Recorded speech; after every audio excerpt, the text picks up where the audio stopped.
Saddle up your horses.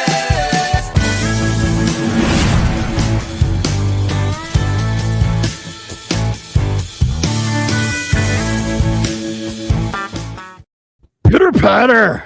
Let's get at her. It is another episode of the Mainly Broncos podcast. Thank you guys so much for hopping in. We have a loaded show for you. It is going to be the schedule preview show where we break down the schedule that just got released. It is the Super Bowl for the social media team for not just the Broncos, but the 31 other teams that are part of the NFL. So thank you guys so much for joining us. And obviously, before we dive into any of it, I want to do a big shout out to Jordan for holding down the fort. While I was gone on vacation, he did a bang up job, hosting in my stead. He can officially say he filled my shoes of knowing what it felt like of hosting a show. So Jordan, you did a good job. You did a good job. I appreciate that. I still apologize to the viewers that day having to listen to me for a longer extended period of time. But hosting a show is a lot more difficult than I thought. Not going to lie. But that's why the best people do it, and that's why I got you. So we're good. What was the exact words that you sent me? Man, I texted you right after, and I texted a lot of things. I was it was like, man, Cam makes this look easy. I'm gonna savor that, by the way. Yeah. So make sure if you guys are tuning into the stream and you guys are first time watchers of the Mainly Broncos stream, thank you guys so much for joining us. Obviously, we said it's a big show. We're gonna be doing the schedule preview and breakdown of the 2026 Denver Broncos schedule. First things first, hit the like button for the show and share. Feel free to share, to your friends and have their friends tell their friends that this stream is going live and obviously about this network and the podcast, the Mainly Broncos podcast. Hit the subscribe button for the MHRT network page. I believe we're creeping ever so close to about 1,700 subscribers. So thank you to everybody that is a member as well as a subscriber to the MHRT network. Hit the subscribe button for the Mainly Broncos page as well. So it's an absolute blast to get a chance to finally talk about what is going to be coming, if you will, with the 2026 season. We actually just wrapped up the NFL draft. Jordan, I know you spent a great deal about the draft, and so we finally had the schedule. We knew who the opponents were, all right? Like, we know who the opponents were. It was just a matter of how can we fit the pieces of where they're playing, who they're playing, the weeks they're playing, et cetera, et cetera, et cetera. Yeah, and the schedule turned out to be very, very brutal to start with. But towards the later parts of the schedule, it looks to ease up a bit. But we'll get into that real shortly. So we'll just do a little bit of a brief overview. What did you think of the Broncos schedule release video? The schedule release video was better than years prior. I will say that. You're never going to win this day. The Chargers will always win. There will be favorites, yeah. Yeah, their social media team, if their roster were to play like their social media team, they were to win a playoff game, unlike their quarterback. They are that good. They will win the day every single time. But the Broncos did do a lot better than years prior. It was a lot more content and a lot more jabs at other teams. So I very much enjoyed it in comparison from years prior. When you actually look at the I believe it was the Colts. The Colts was like the other one that really kind of challenged, right? Like really kind of challenged the Chargers for probably like one of the better schedule releases that they did. Yeah. But I will say one of the because the right, like when you kind of piece it together for the Chargers, because they're the biggest team, right, in the NFL. Yep. If we were running, who has the best schedule or least video, it would be the Los Angeles Chargers, since they're the biggest if team. What's up, Victory Lap? And what's up, Alex? Thanks for hopping in. So let's kind of take a dive into this. We don't want to spend too much time, obviously, talking about some of the others, because it gets exciting to talk about the others, because then you kind of lose track about obviously talking about some of the games, if you will, on hand. Obviously, yes, if we have enough time, we'll touch on something that might be transpiring for what's been going on that Instagram of Von Miller's, if you will. And what happened last night of posting, what was it, 2-3 stuff back to back? Yep. Of Broncos. Actually, if you will, it was the same post for someone else who's a friend of the show, Broncos for Dummies, Dez. Basically reshared his post through hers and stuff on it. It was just wild. So we'll talk about Vaughn and whether or not he should come back, should he come back, et cetera, et cetera, et cetera. All right, Jordan. Let's kind of talk about this. It's not necessarily the biggest ideal start, right? Like, it's not the most ideal start when you think of the Denver Broncos schedule. Sometimes, and more often than not, you would like to have maybe like a cupcake game or two, like to begin and kind of get your feet wet a little bit. But here, I think there's a lot of ways to look at this, right? Like, there's a lot of ways to look at this from both the negative side of things and obviously the positive side of things. The negative is obviously it's a very rough beginning in the first six of the 8 games, right? But I think that for the sake of with where the Broncos were at, and you and I talked about it in the green room, is just that when you look at this Denver Broncos team and them not starting fast, this will afford them the opportunity where they can't start slow. Like they can't, and so I just think that when you look at it from that standpoint, they really do kind of start off with a bit of a bang if you're going to Arrowhead, right? And then they go face the Jaguars and then the Rams and then the 49ers. And then they face off against the Chargers and Seahawks for those 6 weeks. And obviously then they played the Chiefs. They're in that week 8. That is a pretty brutal stretch for the first 6 of those 8 weeks. Yeah, and the one that I always look at for every schedule yearly, I look at the Thursday night football game and then the game before that to see if we're in a physical game before that Thursday night football game. Because if we are, that takes a real toll on you in that Thursday night football game. And Lord and behold, the Broncos play the Chargers in Los Angeles, which will be a very, very physical game. And then we'll have to turn around on short week's notice and play the defending Super Bowl champs. So it is that 2-game stretch is also going to be rough as well, especially a toll on their bodies, especially with a couple of guys, recovering from, injuries that they've had in the offseason, for example, like Bo and his ankle and him getting acclimated and stuff like that. But, that's really going to, test the Broncos there in that 2-game stretch in 4 or 5 days.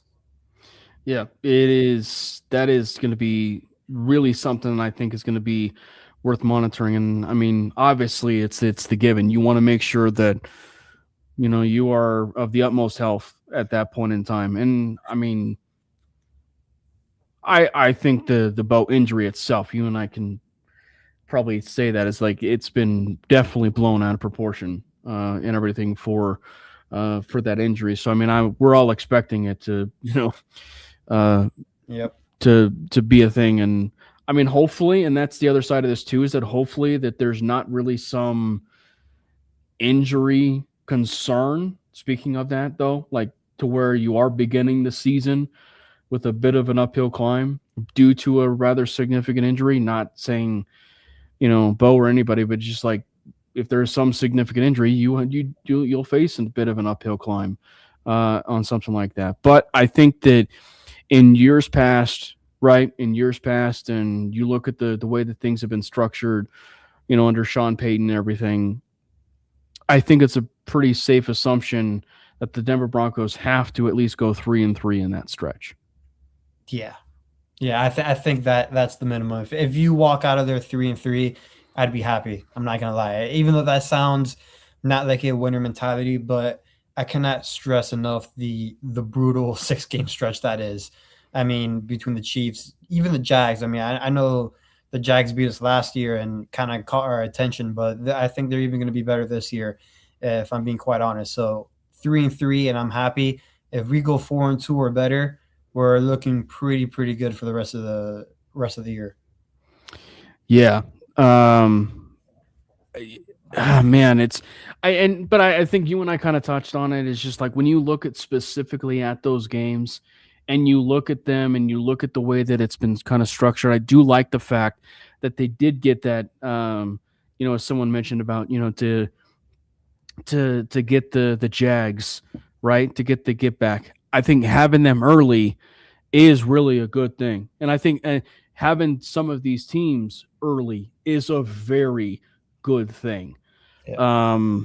But it's also the same. I think some of these teams and these playoff teams can see the exact same thing too. But for the 49ers specifically, it's going to be very interesting because they're such a very different organization than where things have been, right? Yeah. And I think that's of all the games. I think when you look at that 6-game stretch, it's a big wild card. Like it is a big wild card for that 6-game stretch because, like what 49ers team specifically is going to show up. You know what I mean? Their playmaker unit, at least going into where we are right now, is not the best. Brandon Ayuk will not be a member of the, of those 49ers, whether it still says that he's on the roster, right? Yeah, he's not going to be on that team. The wide receiver room has still a bunch of unknowns, right? Aside from Mike Evans, right? Now who just got added. So it's Pearsall, Mike Evans, and this new guy, right? Deshaun Stribling, who they just got from Ole Miss. I liked him coming out, but very interesting. So we got to start fast. And so then it goes forward.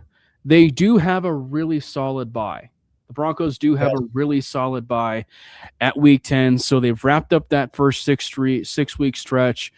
Then they face the Cardinals. And then they finish the Chiefs, which I think has been one of the things that I've been asking for in talking with Jordan and some of the friends on this network. Is just like I was hoping that we could actually play the Chiefs or Chargers twice before the bye week. And so obviously we've kind of made it known of like where we feel about the Chiefs are.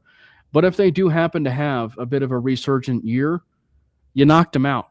You knocked them out before the bye week. And so you have the chance to own that tiebreaker, before the bye week, so that if things do kind of percolate a little bit for the Chiefs, you own that. Like you own that tiebreaker. So going forward, it should be pretty easy for you after that. And then after that, then you have the Panthers. So another NFC South type of game, if you will, for the Panthers. But that is in Carolina. Yep. Right? Like that is in Carolina.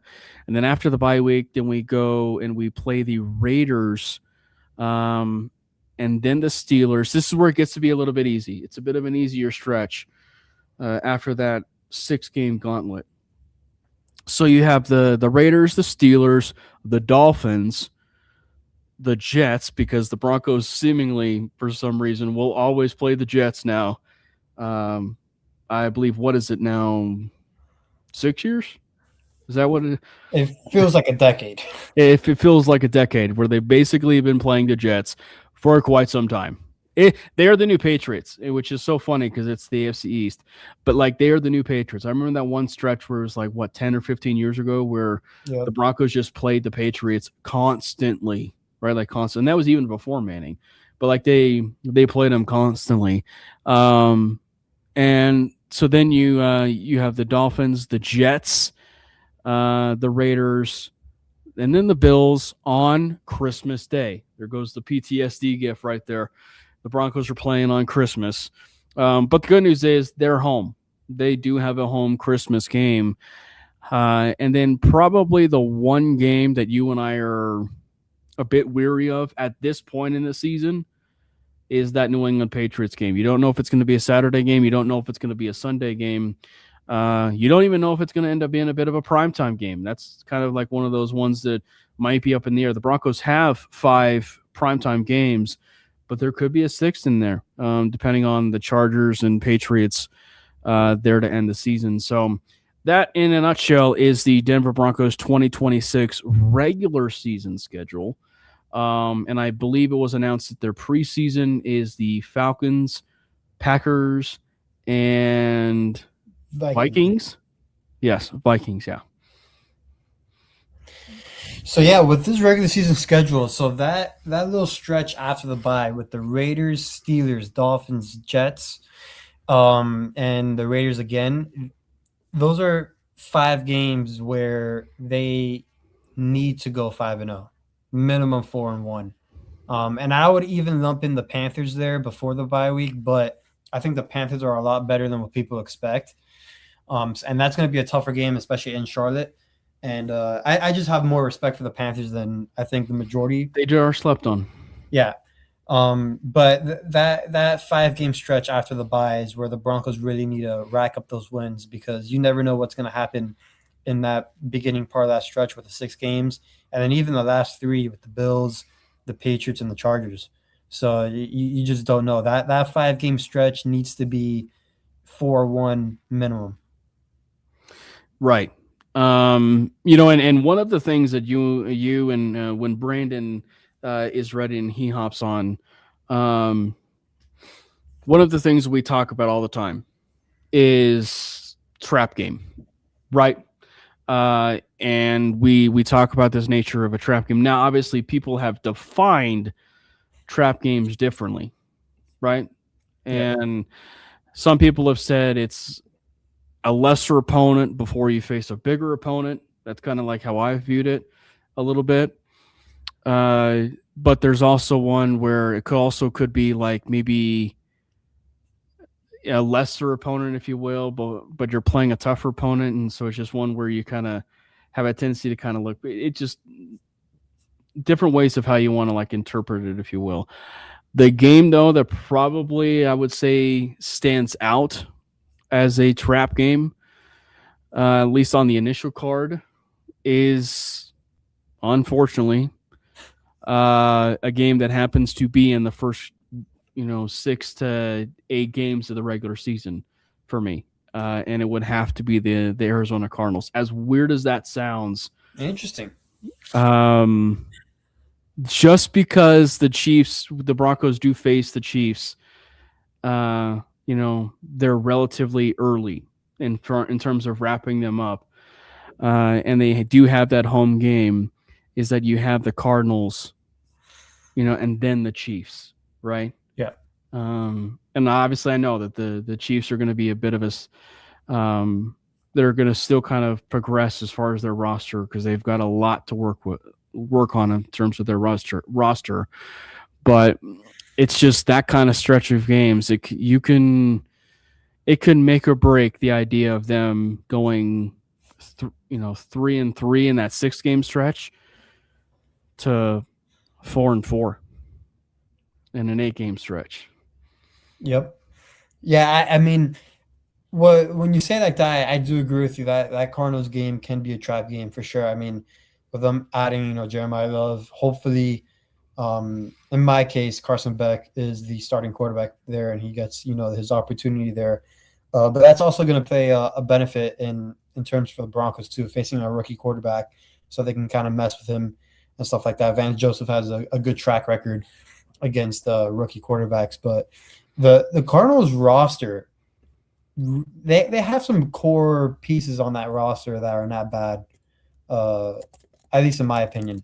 Hopefully, for Marvin Harrison Jr.'s sake, he does have that breakout year. I mean, it's going to be tough again because of the quarterback situation. really don't know if it's going to be Carson Beck, Jacoby Brisket, Garner Minshew, and yes, I said Did you say brisket? Did you say Yeah, brisket? I just said Brisket. Yeah, that's what me and my brother call him, Jacoby Brisket.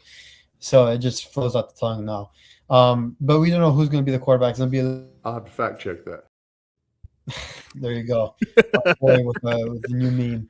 Yeah. But listen, they have a good trio of running backs with Jeremiah Love, Tyler Algier, who they just signed, Yeah. James Conner coming off that injury. Their offensive line, honestly, not that bad. That left side, good. Right side needs a little bit of work, and then the defense, they have some pieces there. They have Walter Nolan, who they drafted 2 years ago. They have Will Johnson at corner, who hopefully he can have his breakout year for the Cardinals' sake. Also, they have Buda Baker there. So they have some pieces there on that team. So for sure, trap game.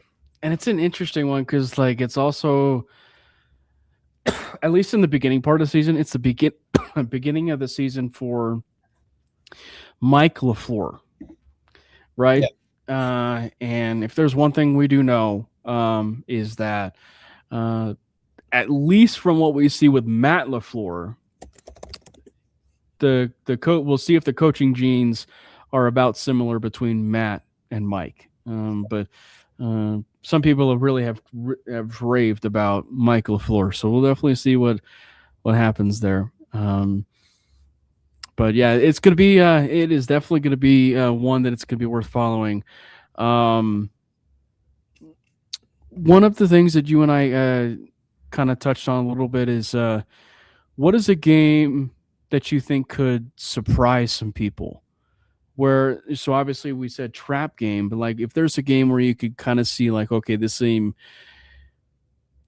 kind of the same simple question, if you will, of trap game, but it's like one that could really kind of get dicey, as you kind of like are rounding down or at maybe the midway point of a season, and everything. Because right, like, always they say like, the meat and bones are, once you're through the first part of a schedule, you kind of have an idea of who you are.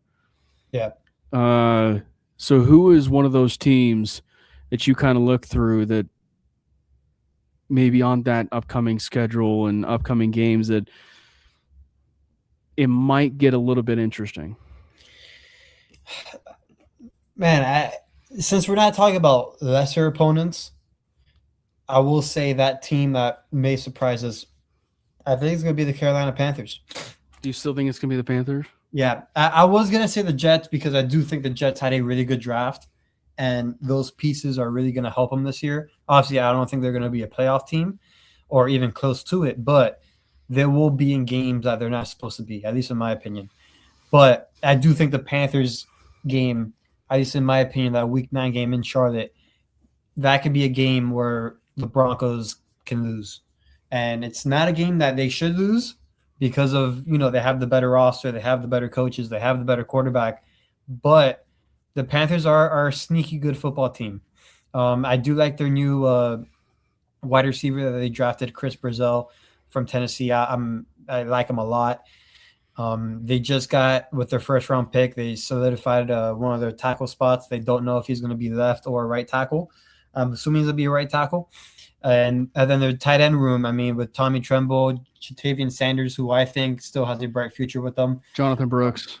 Jonathan Brooks now with the running back room. Hopefully he's healthy this year. Chuba Hubbard.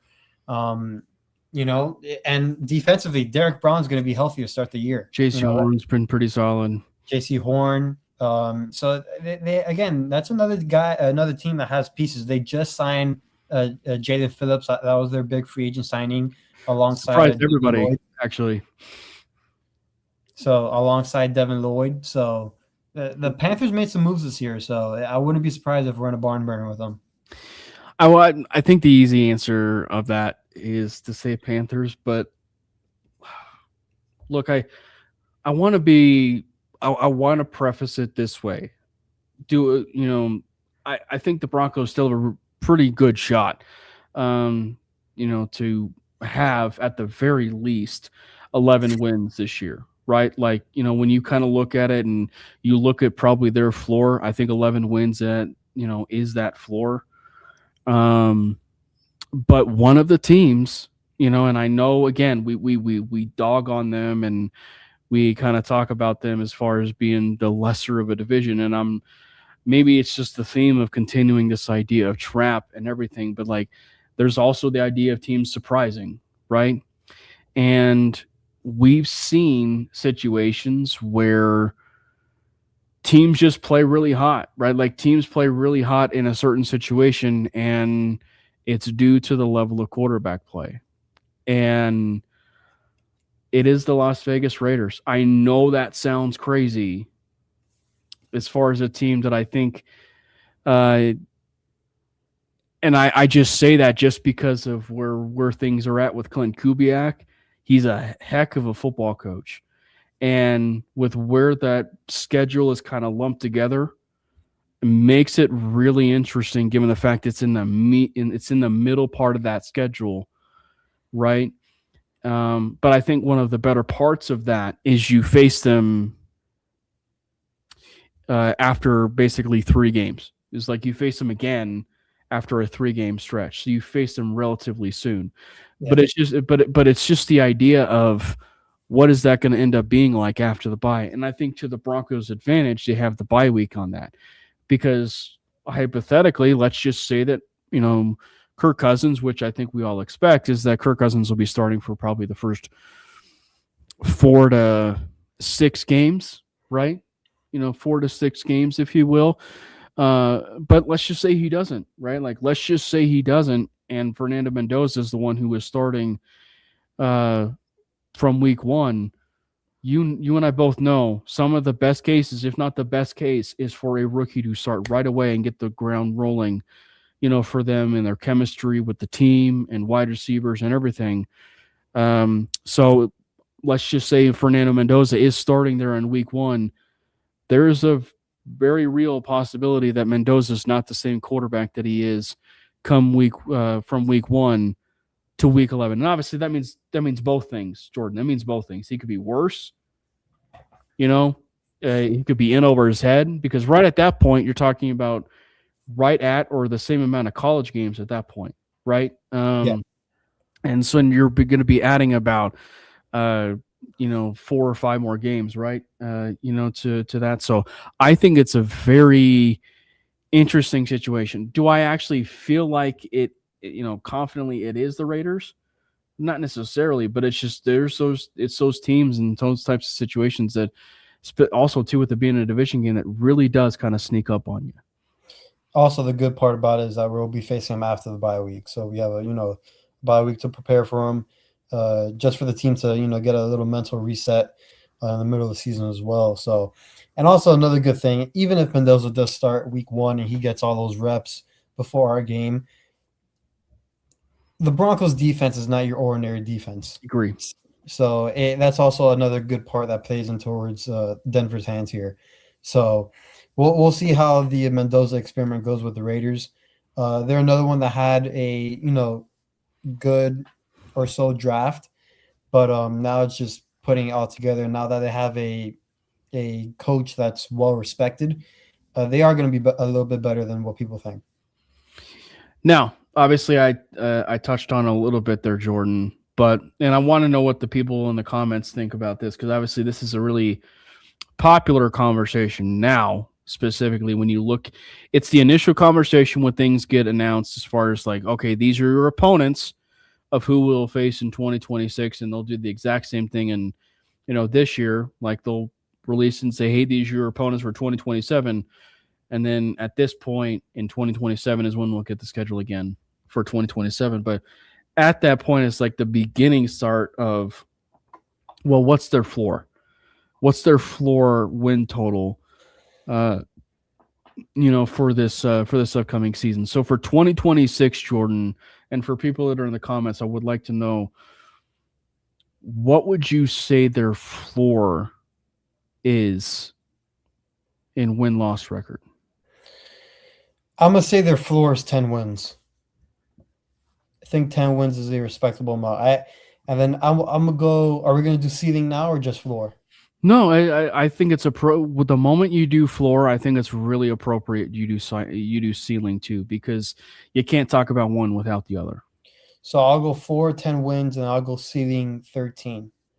And the reason why I say that is I do expect us not to win 14 games like how we did last year. Impossible to, yeah. And I'm not saying it because we're not a better team. I think this team is going to be a lot better than last year's team, in my opinion, actually. But just due to how hard the schedule is. And also, teams have gotten better. They really have. So just with the harder schedule and how things have shaken out a little bit, I do expect 10 to 13 wins for this Broncos team. Would I be surprised if they repeat 14? I'm not gonna lie, I'd be pretty surprised because of just how brutal the schedule is. But 10 to 13 wins and just get into the postseason, and you're good to go. I do think 10. I think whenever you are a Super Bowl contender, right? Or just even just a very like border, like right at that playoff contender, I think your floor probably should automatically be 10. Yeah. Just because 10 should at the very least get you in the playoffs, right? Like, I mean, it would be impossible for a team that is not 10 wins to not get in the playoffs, right? And so I think 10 has to be the default as far as your floor.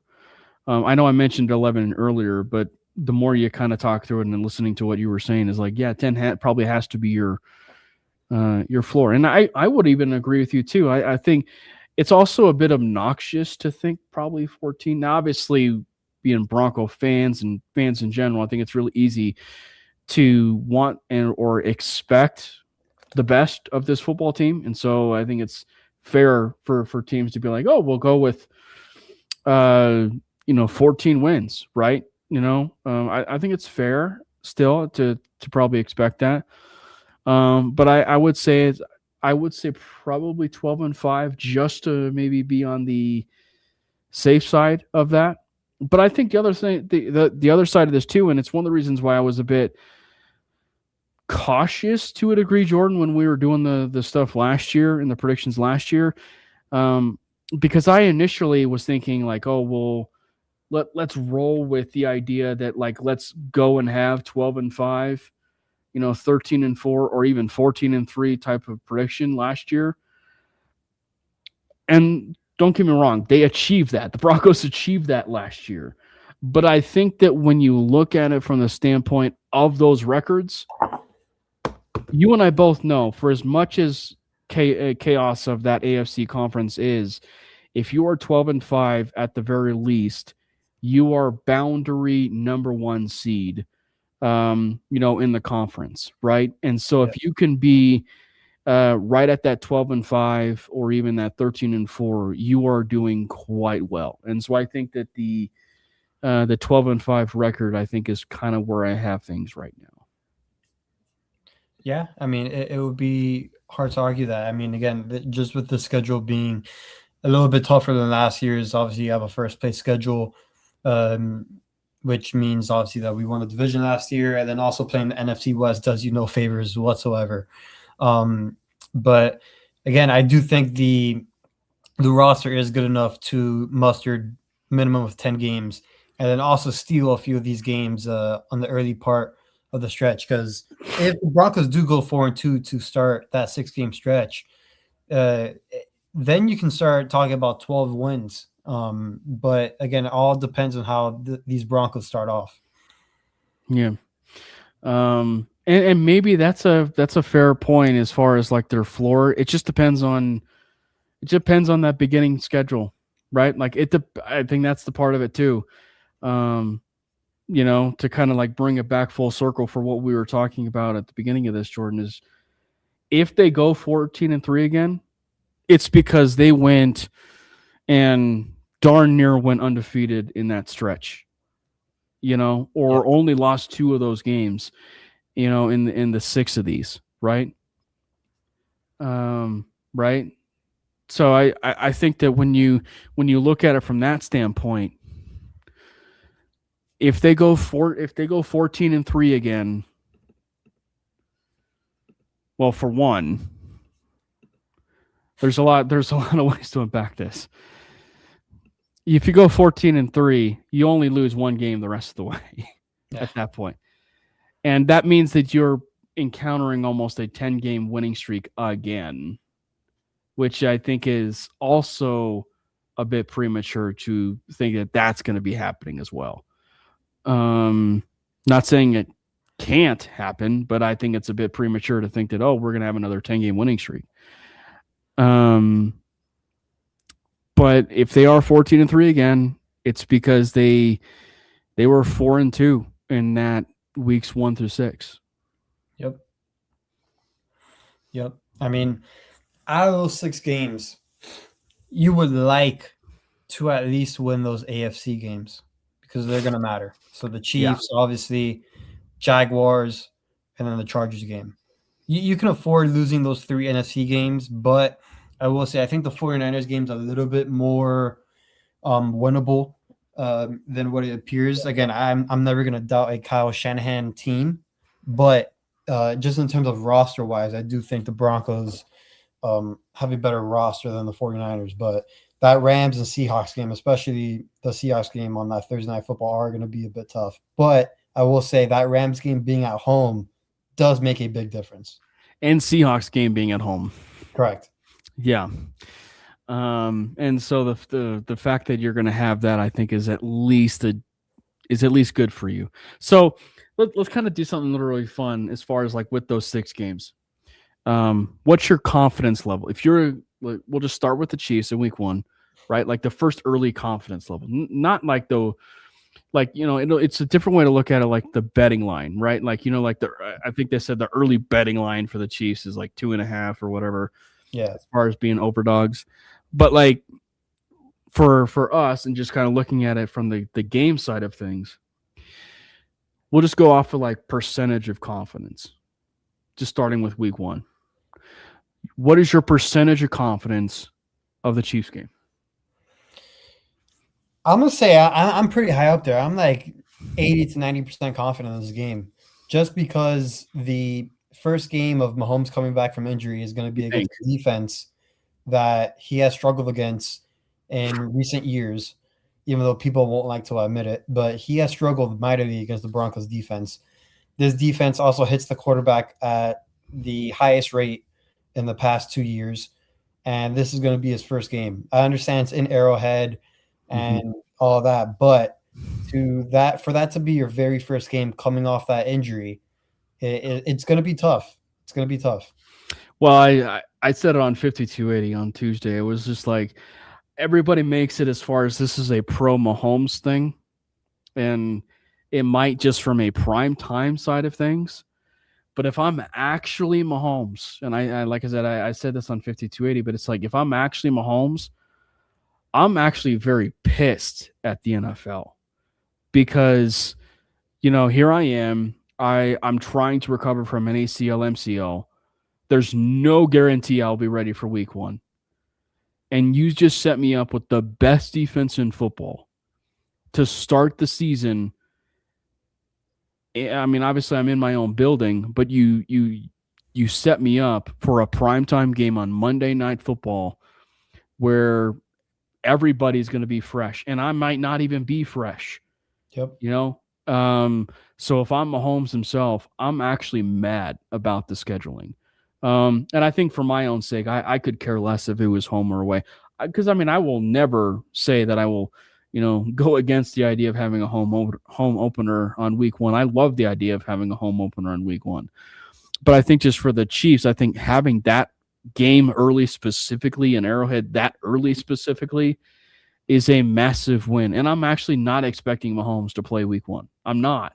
I'm firmly under the idea that Justin Fields would be starting. That said, it's pretty obvious the schedule makers and the script writers of the NFL are wanting Mahomes to start that game if they're scheduling a primetime game like that.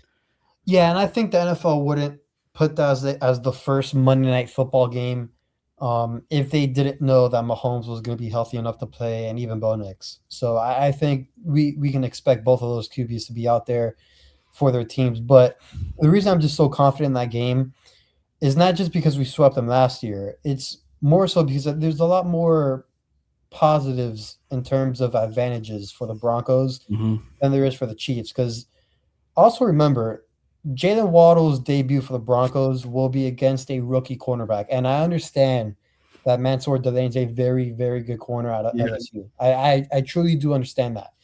But to be making your NFL debut on primetime against one of the fastest receivers in the league, that's a lot on your plate. And surely he can step up to the occasion.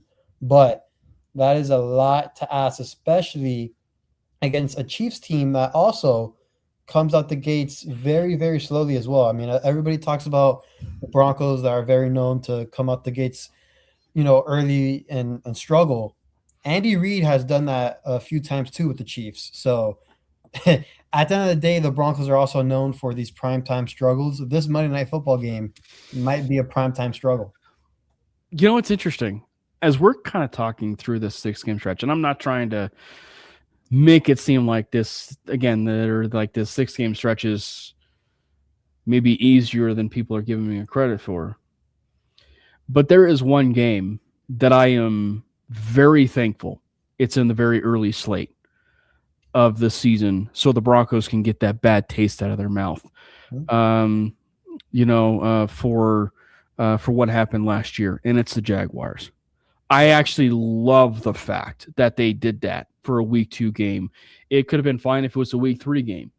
And I think that the fact that the Broncos were, I wouldn't say gifted, but they were given an opportunity where you had the Chiefs week 1 and the Jags 2, so that they can be able to really get off the mental side of things for where they were in that game, because they are going to play pretty pissed off with that game, for where they were. I mean, obviously people have made the comparisons, like just the game side of things, to where the Jags were and where the Broncos were within a Super Bowl.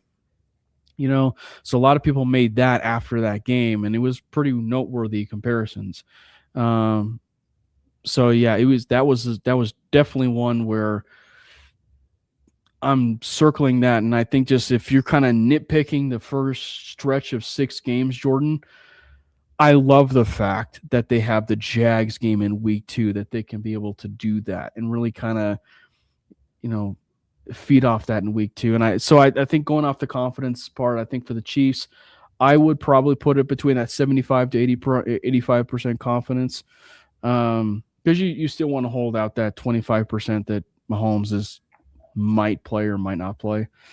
And the Jags, I think, is, interestingly enough, I think the confidence is in that same realm of that 75, maybe 70 to 80, just because it's the beginning portion of the season for them, and they started out red hot. But I think if you can at least afford to go 2-0 in the early stages of that season, you and I both know, and stuff with sports, Jordan, that the mental 6 inches that it does for an athlete can really give them a bit of some confidence to begin the season. And so to beat 2-0, hypothetically, and then going and facing the Rams in another home game, I think would be massive for their psyche. Yeah, and the Jaguars lost some pieces this offseason. So it's not going to be the core pieces are there for Jacksonville. But they missed some guys that are going to hurt them more than help them, in my opinion. I mean, and we can start off with, the running back, Travis Etienne, with him leaving. Their running back situation, a little bit shaky, in my opinion. But, they did sign Amir Abdullah. I don't know if he's really going to, The ageless Amir Abdullah. The ageless Amir Abdullah. It seems like he's been in the league for quite a while. Mm-hmm. But, again, just, losing a guy like Devin Lloyd, Greg Newsome, Travis Etienne, who all departed in free agency, big. They traded, that defensive lineman to the Falcons. He was a good depth guy, but still, that's another piece gone. And, they added some guys. They're not out of this world, Travis Hunter making possibly a switch from wide receiver to defensive back, maybe full time.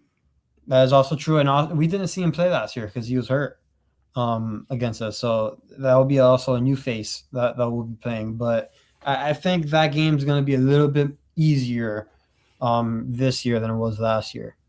The other side of it too was Parker Washington was a thing.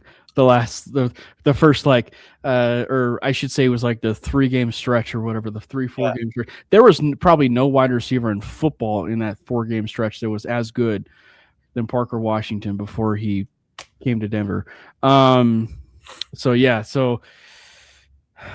it'll be a little bit interesting to see, and I mean, as far as like probably the biggest things that the Jags did on the offensive side of the ball was reshape or upgrade their tight end room even more, because they went out and drafted Nate Borkacher in a surprising move in the 2nd round. I'm a big Nate Borkacher fan. I'm going to let the record show, obviously, but I did not have him in the 2nd round.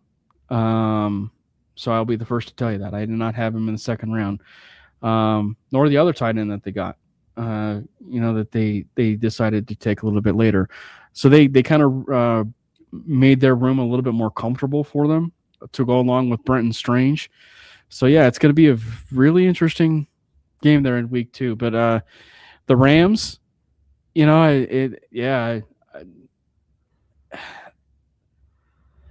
Rams are fascinating if you're going to kind of go off of this, because one of the things that the Rams did last year was they ended the season pretty poorly. And I think if you're probably looking at this and you're probably seeing if there's probably the first L on the scorecard, maybe at least initially, this would probably be one of those games, just because the Rams notoriously have been really good at starting hot. Yeah. And of all the matchups that I'm looking forward to on the season, this is the game. Like, this is the game I am most looking forward to seeing from a matchup side of things, schematic side of things, defense against offense type of situation. What exactly is going to be going on with that secondary, the wide receiver room that they'll be facing, all of it. Like, Matt Stafford, Bo Nix. It's going to be Les Snead going up against the quarterback that he knows so well in Bo Nix, because he's really close with his dad, Patrick Nix. So it's just going to be that kind of, circus, if you will, to begin that type of, preparation and pregame, if you will. So that's going to be a very interesting game. And again, like, I just think that in general, the first initial loss on the card, I think, is the Rams. Yeah, I mean, the Rams are going all in on what appears to be Stafford's potentially last year. And I do think they come out of the NFC. Just an early spoiler alert. I'm in love with that Rams team, and I'm a big Sean McVay guy. But and also talking about familiar faces, the Broncos will be facing the familiar duo of Jalen Watson and Trent McDuffie, who the former duo of the corners of the Chiefs are now at the Rams. So, Cortland Sutton loves to play against Trent McDuffie, as he's had lots of success against him. Mm-hmm. And again, that's going to be another big game in terms of our cornerback duo against their wide receiver duo. It's Surtain following around Nakua, and then again that Riley Moss question mark with Devontae Adams if he's still there, and I'm assuming Adams is going to stay. But yeah, it's still a big question mark. Teams are going to love to target Moss, and if anybody knows how to beat up on the Broncos, it's Devontae Adams. Also, Terrence Ferguson. I forgot about that. Terrence Ferguson is on the Rams. And actually, the Rams really didn't they draft? I got to look at this. Didn't they draft another really good tight end this year? Ty Simpson? Oh. Tight end, you dork.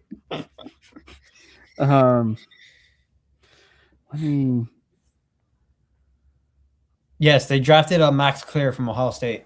Yeah. So like they really kind of like retooled, that tight end room, because obviously you're going to have, Well, they don't have Higbee. That's right. They don't have. Well, they do have Tyler Higbee. Oh, and Parkinson. And Parks. I mean, they're 4 tight end deep. Yeah. Remember, there's also the same team that utilized 12 personnel the most. And again, if you're under center and if you're going 12 personnel, you're one of the best offenses in the league. Hopefully, the Broncos under Davis Webb can do a little bit more of that.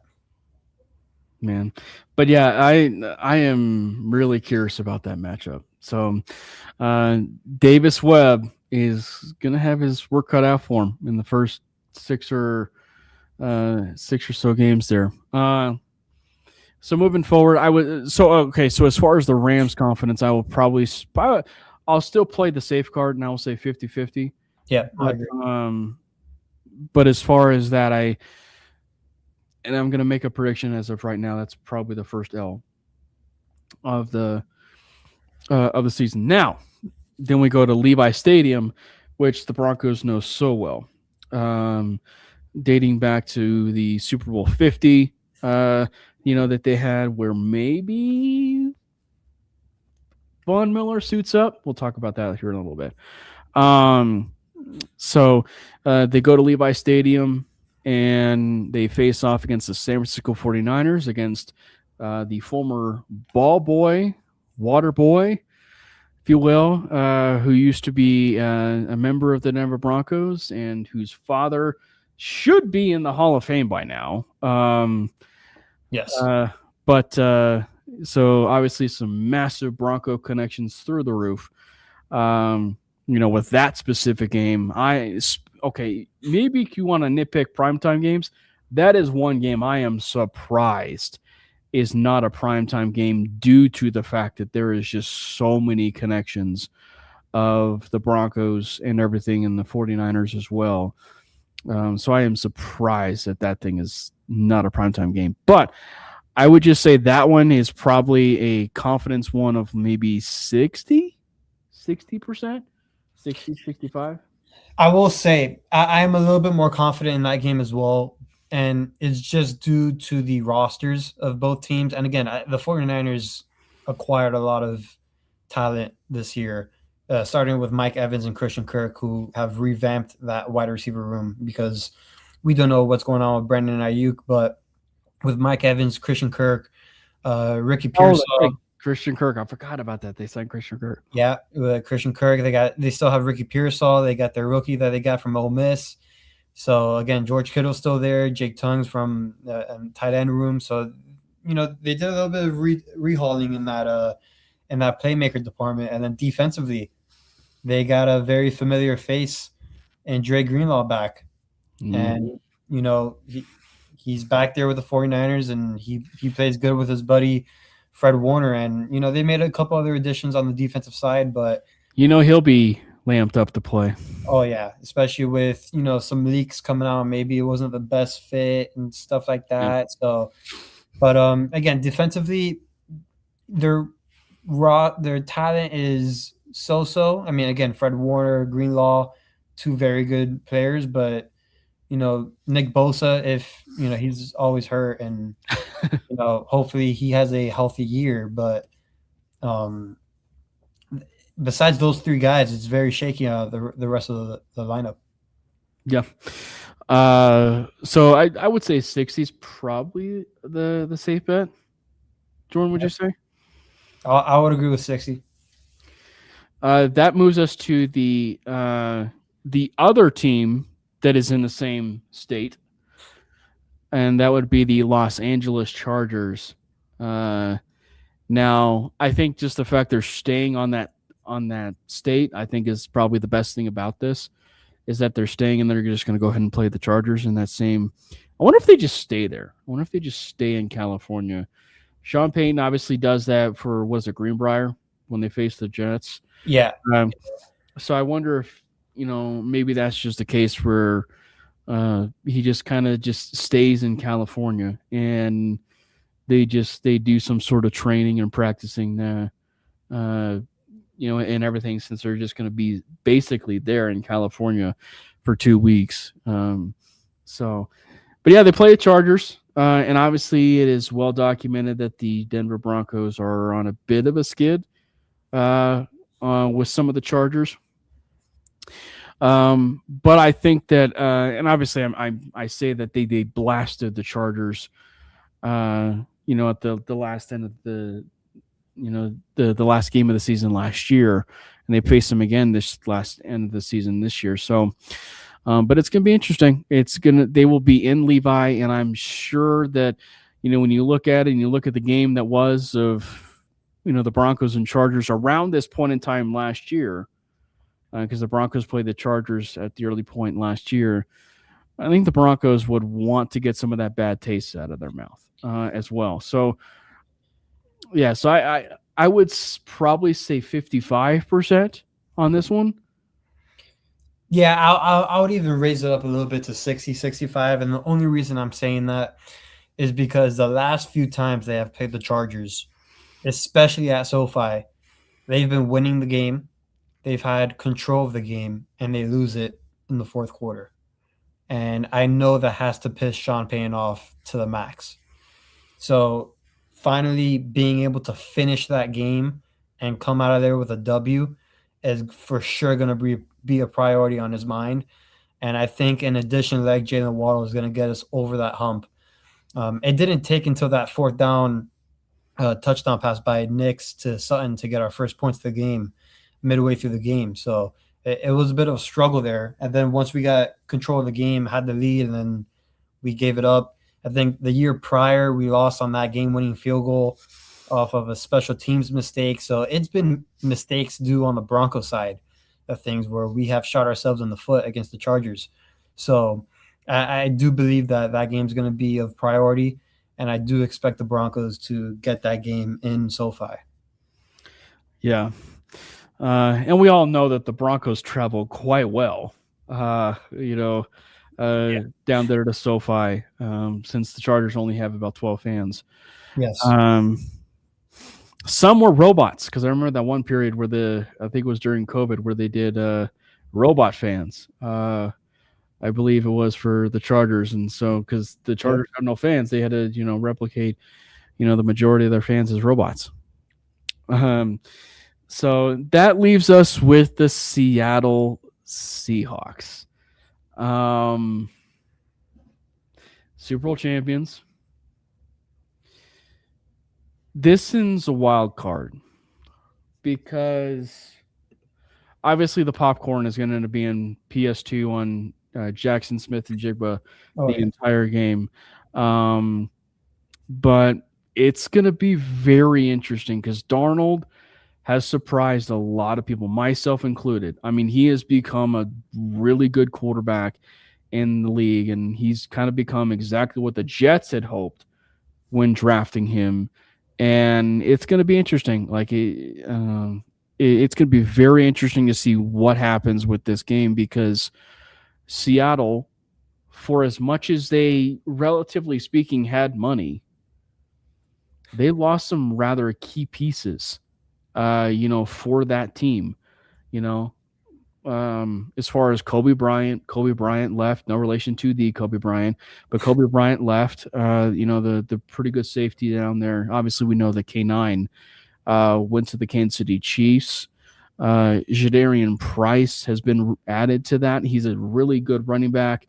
I know you think he's overrated a little bit, but I mean, still, he goes to there, and frankly, I think the fact that if you're going to probably continue to nitpick a little bit, the fact that the Broncos have this at home, yes, and it's the beginning part of the schedule of the post-Clint Kubiak era, is going to be interesting, because having no Clint Kubiak or no offensive coordinator that you are relatively comfortable with, and I think is going to be very fascinating to watch, because, I think that's one of the reasons why when people talk about it so much, that they say, well, you have the best pairing of sometimes an offensive-minded head coach, and when you kind of have that, that's like the best possible situation, because when an offensive coordinator leaves or when a coach leaves, Well, you still have that, right? Like you still have your offensive-minded head coach still with you, and the Broncos will have that obviously if and when Davis Webb gets a job. Obviously, we can't undersell the impact that he's had because it's massive. Davis Webb has been massive, here, but it is still a great deal that Sean Payton has been the mouthpiece for Bo Nix, and the relationship that they've had. But I think it's going to be interesting. It's going to be a nice little measure of how good Mike McDonald is as a head coach and being a defensive-minded head coach. Is how will the next step of the OC that's been in there be in Seattle, because it is a relatively large adjustment to try and find your offensive coordinator who was well worthy of that offense or the head coaching gig down there in Vegas or anywhere else, and goes and moves on. So finding that next offensive coordinator that you can be able to work with and work with Darnold is going to be very interesting, because I think the example that I think everybody's going to go to based off currently, Jordan, is the Lions. Ben Johnson leaves and the Lions are good, but they took quite a big step back when Ben Johnson left the Lions. Yeah. Yep. No, I agree. And that's a great point that, I'm not going to lie, completely went over my head when even thinking about this game. Because the first thing that I did, obviously, and I talked about it before here on this episode, that I looked at the game prior and how physical that game is going to be against the Chargers, and how that can leave a greater impact on our short week. But also with the Seahawks, the week prior they play the 49ers, which is going to be a physical game for them, another divisional game that's going to be physical. So both teams will be coming off a very physical game. So this being at home in altitude is going to play towards Denver's advantage. So once you start kind of looking in detail within the game of some of the key departures of the Seahawks, the game prior with both teams are playing, you can kind of see how you may be giving Denver a little bit more of an advantage than the Seahawks. But with that being said, with the way Darnold played last year, how great of a coach Mike McDonald is, it's still going to be a very tough game. Yeah, it's gonna be a dogfight. Also, Drew Lock revenge game. Do we see Drew Lock in the game? I hope not, because if we see him, that means that they're blowing us out, or something bad happened to Sam Darnold. No, or possibly we blew them out. Yeah, I was gonna say, or we were blowing them out, and Drew Lock ends up taking the field in a 35-14. You know how we are though in Thursday night football games. I know we do have a very good tendency of, making it the game of the year, if you know what I mean. In the opposite direction. Yeah. What would you say the confidence of that is then for the Seahawks? Man, I will say like 50-50. I was going to say 45-55, but I'm going to say 50-50 just because it's at home. I'll go 50-50 on that. And so really the two games of that stretch that we're really kind of going with the 50-50, is the Rams and the Seahawks of all things, and that's in the NFC West. Sorry. Would love to know that betting line, even though I understand it's not out. Yeah. Unless I'm gonna search it up now, but I would love to know that betting line. For which for either one, Rams, Seahawks? Especially for that Seahawks game. Yeah. So that'll wrap things up on the schedule portion, unless you had something else. No, I got nothing else. I'm just searching up to see, because I know we are 2.5 point dogs against the Chiefs on the road, which I'm not mad at, to be honest. I mean, it was a really good point that was made. I believe it was Jack in our chat. That was basically like, when you do a 2.5 overdog, if you will, it's just because it's kind of it's easy to flip, if you will, because by the time the regular season hits, right? And you're at the point of preseason and everything else. Well, it can flip the other way, and the Broncos are 2.5-point favorites. At that point, because I think that specifically too when we don't necessarily know Mahomes's health, which I think that's the other side of this too, is that maybe they don't know, the bettors don't know about Mahomes's health either. So it's just they're keeping it safe with the 2.5. So I just found some betting lines for 6 games so far for the Broncos on DraftKings. So obviously the Chiefs won, opening night, 2.5 underdogs.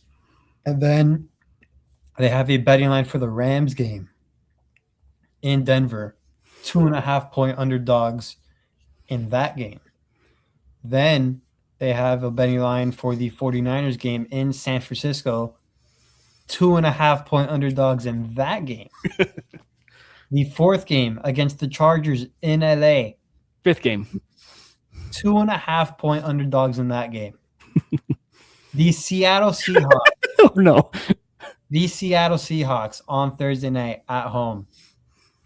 You guessed it. 2.5. Yeah, maybe that's their default. And then they have a random Cardinals game that I don't know why this betting line's up, but they have it, and we are favored by 7.5. So, maybe the 2.5 is just the default. But yeah, according to the betting market, they do expect the Broncos to really, really struggle in that beginning part. Yeah, they do. So if for anybody that has not been following along, there was some news that was breaking from a certain former player. Obviously, I'm wearing said former player, but on Instagram, of all things, there was a post that was done. It first started, if you will, with the first three. If the first of the three was a picture of him in the 58 uniform with the song from Phil Collins, "Can You Feel the Air? Can You Feel It in the Air Tonight?" The very famous song that everybody knows so much from Hangover.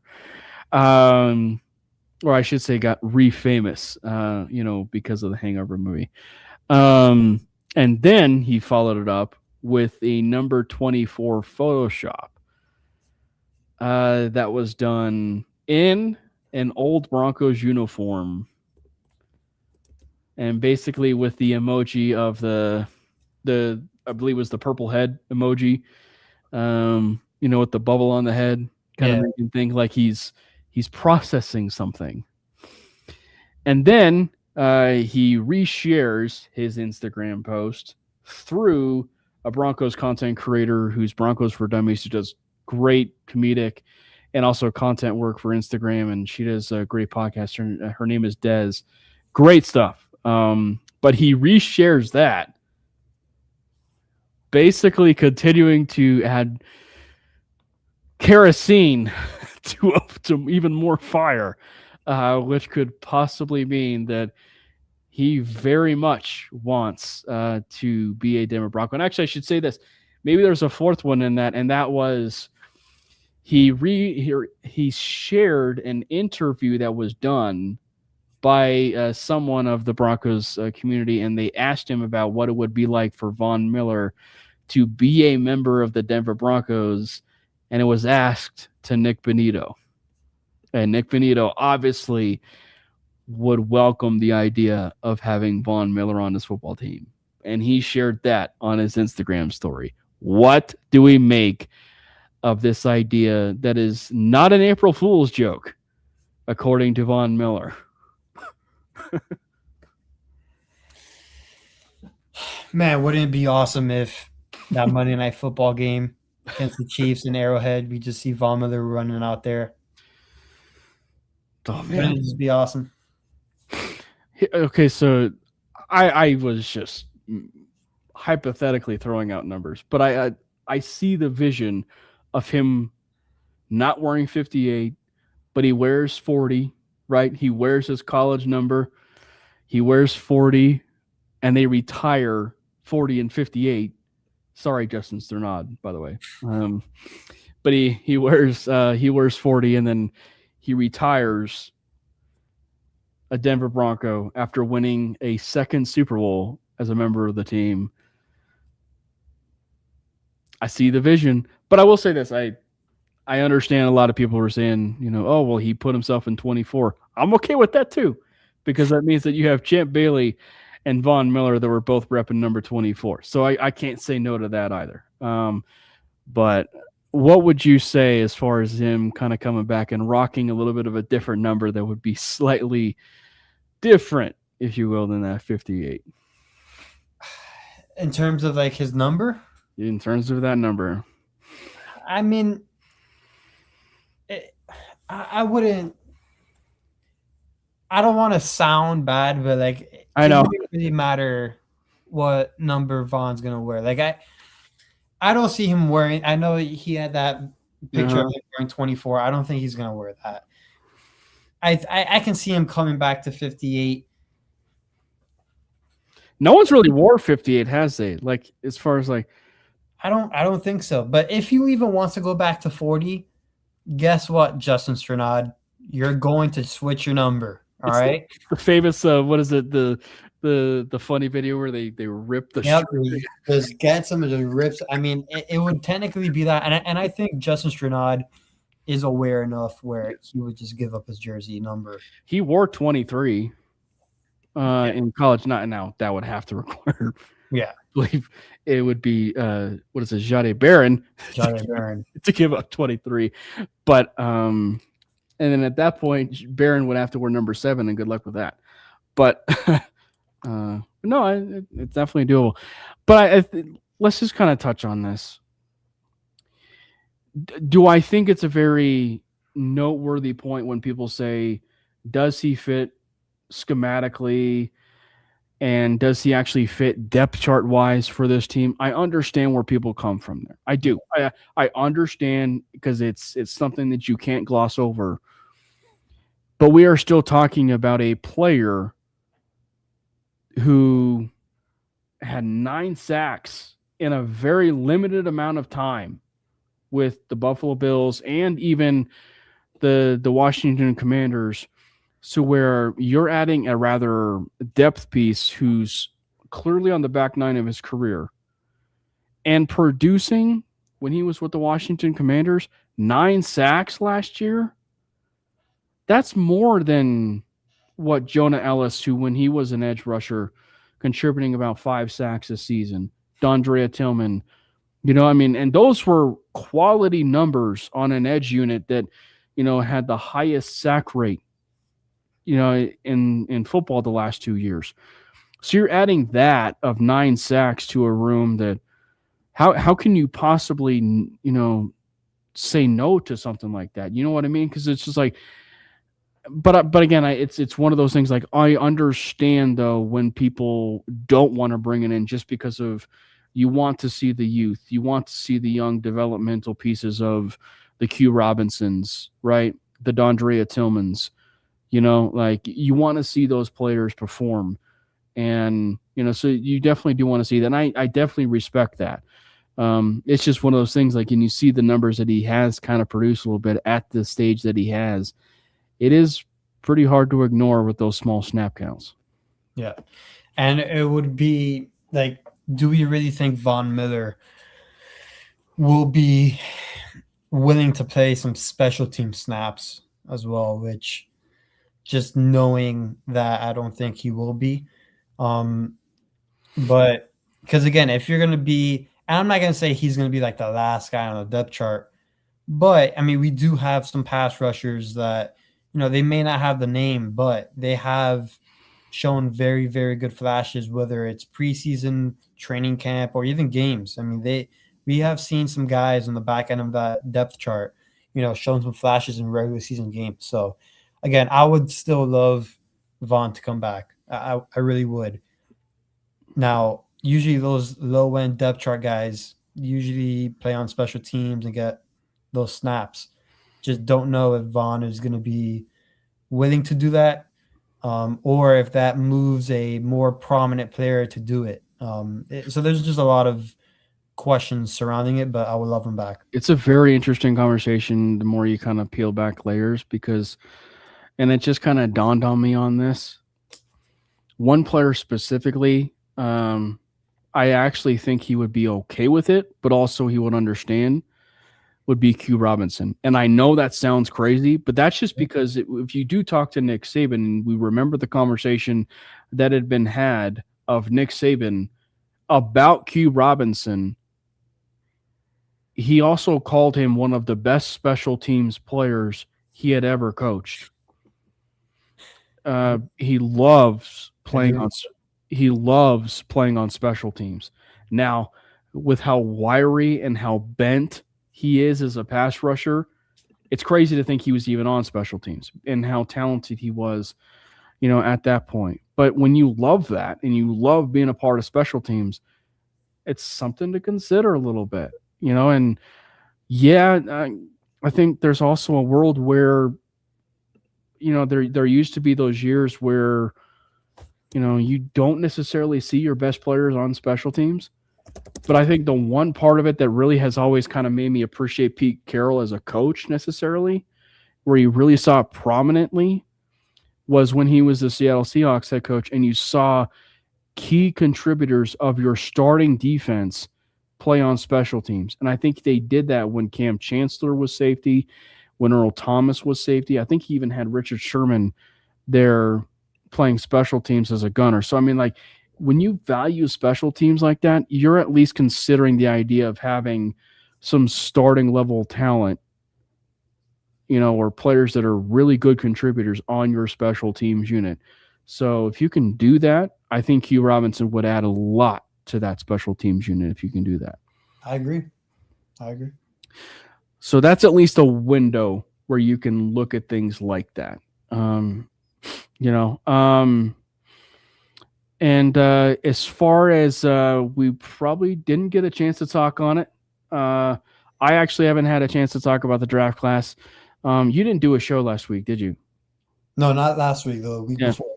Yeah. So one of the last little bit of information that I think is noteworthy, and obviously, like I said, I didn't get a chance to talk about the draft class, but we did have rookie mini camp. So I'll leave the floor with you. You're not going to be leading. You're not going to be hosting. But why don't you kind of fill us in a little bit on some of those rookie minicamp highlights? So in terms of rookie minicamp, at least in my opinion, the number one standout in that was Jonah Coleman. He was getting lots of love from reporters, seeing videos, seeing photos, seeing a whole bunch of stuff. Even his interview with the media were very, very impressive.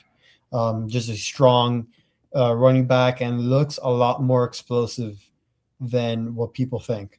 So Jonah Coleman stood out from the jump, in my opinion.